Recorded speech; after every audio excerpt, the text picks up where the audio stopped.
When your peacocks feel like your car is their landing spot, so they could just go stand on it whenever they want. Really? Look at this fool, just cleaning up on my car. Really?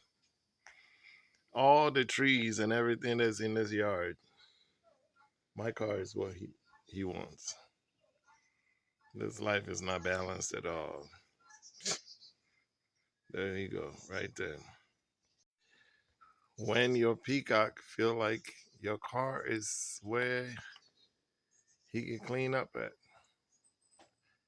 I see I'm gonna have to set up some boundaries because all the trees, look at the trees. There's trees everywhere. Right? Yeah. He's talking back at me too.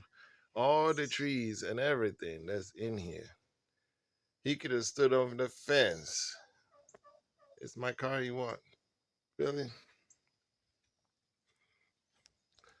I'm sorry, buddy, but you gotta go.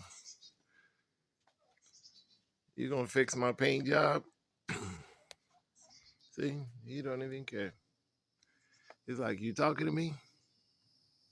Can you get off my car, sir? Can you do that? All right. Let me come a little closer, cause you act like you hard headed. Would you please get off my car? Thank you, sir. Have a nice day.